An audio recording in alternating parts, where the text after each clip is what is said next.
ದಾನ ಧರ್ಮ ಮಾಡೋದ್ರಿಂದ, ಸತ್ಕಾರ್ಯ ಮಾಡೋದ್ರಿಂದ ಆ ಕೈಲಾಸ ಭಿನ್ನಾಮಕ್ಕೂ ನಮ್ಮ ಮುಂದಿನ ಜನ್ಮ ಜನ್ಮಾಂತರದಲ್ಲಿ ನಾವು ಉತ್ತಮ ಜೀವಿಗಳಾಗಿ ಮತ್ತೆ ಹುಟ್ಟುವಂಥ ಒಂದು ಅಥವಾ ಮುಕ್ತಿ ಆಗುವಂಥ ಒಂದು ಶಕ್ತಿ ಬರ್ತದೆ.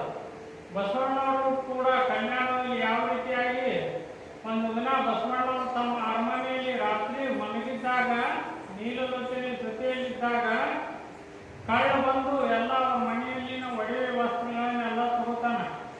ತಗೊಂಡಾಗ ನೀಲಮ್ಮನವ್ರಿಗೆ ಎತ್ತರಾಗಿ ಕಳ್ಳ ಕಳ್ಳ ಕೂಗ್ತಾರ. ಅವ್ರು ಬಸವಣ್ಣವ್ರು ಏನು ಹೇಳ್ತಾರ, ಕಳ್ಳನ ಮನೆಗೊಬ್ಬ ಬಲಗಳ್ಳ ಬಂದಡೆ ಸಂಗಮನಾಥನಲ್ಲದೆ ಮತ್ತಾರು ಇಲ್ಲ, ತೆಗೆದುಕೊಡುವೆ ಚಾಂಡಾಲಗಿತ್ತಿ ಅಂತೇಳಿ ಹೇಳುವಂಥವ್ರ ಅಂಥ ಭಾವ ಅವರಲ್ಲಿತ್ತು.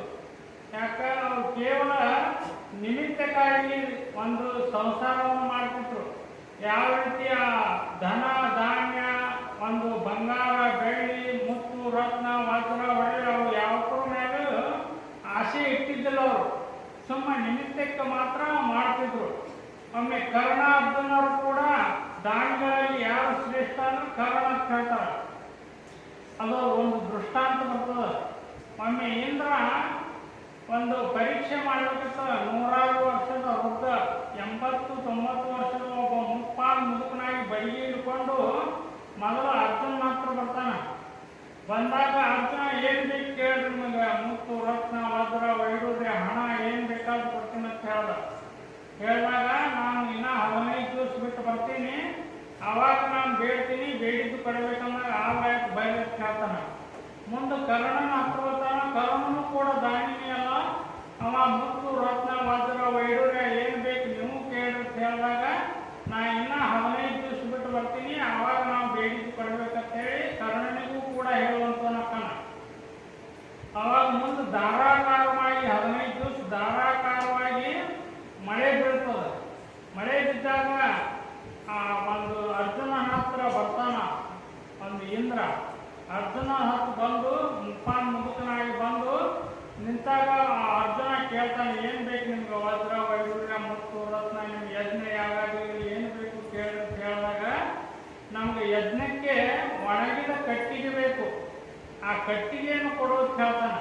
ಹೇಳಿದಾಗ ಎಲ್ಲ ಧಾರಾಕಾರ ಮಳೆ ಬಂದು ಎಲ್ಲಿ ಒಣ ಕಟ್ಟಿಗೆ ಇದ್ದಿದ್ದಿಲ್ಲ, ಎಲ್ಲ ತೊಯ್ದು ಹಸಿಯಾಗಿ ಬಿಟ್ಟಿತ್ತು. ಆವಾಗ ಅರ್ಜುನಿಗೆ ಏನು ತಿಳಿಲಾರದೆ ಕೊಡಲಿಕ್ಕೆ ಶಕ್ತನಾಗಲಿಲ್ಲ, ಇಲ್ಲ ಅಂದ್ಬಿಟ್ಟ. ಮುಂದೆ ಆ ವೃದ್ಧರಾದಂಥ ವಯಸ್ಸಾದಂಥ ಋಷಿ ಮುಂದೆ ಕರ್ಣನ ಹತ್ರ ಹೋಗ್ತಾನೆ. ಕರ್ಣನಲ್ಲಿ ಹೋಗಿ ಆ ಒಂದು ದಾನವನ್ನು ಕೇಳ್ತಾನ, ನನಗೆ ಯಜ್ಞಕ್ಕಾಗಿ ಒಣ ಕಟ್ಟಿಗೆ ಬೇಕು, ಅದನ್ನು ಕೊಡೋದು ಹೇಳಿದಾಗ ಅವನು ಕೂಡ ಎಲ್ಲ ನೋಡ್ತಾನೆ. ಎಲ್ಲ ತೊಯ್ದು ಬಿಟ್ಟಿರ್ತಾವ, ಮಳೆ ಬಂದು ಎಲ್ಲ ಹಸಿಯಾಗಿ ಬಿಟ್ಟಿರ್ತಾವು. ಅವಾಗ ವಿಚಾರ ಮಾಡ್ತಾನೆ, ಇಲ್ಲ ಮಾಡಿದ್ರೆ ದಾನಸೂರ್ ಕರ್ಣವ ತನ್ನ ಅರಮನೆಯಲ್ಲಿ ಇದ್ದಂಥ ಜಂತಿಗಳನ್ನೇ ಕಡಿದು ಆ ಒಣ ಕಟ್ಟಿಗೆಯನ್ನು ಆ ಋಷಿಗೆ ಕೊಡುವಂತವನಕ್ಕನ. ಅದಕ್ಕಾಗಿ ದಾನದಲ್ಲಿ ಒಂದು ಕರ್ಣ ಮಹಾಪ್ರಸಿದ್ಧನಾಗ್ಯಾನ.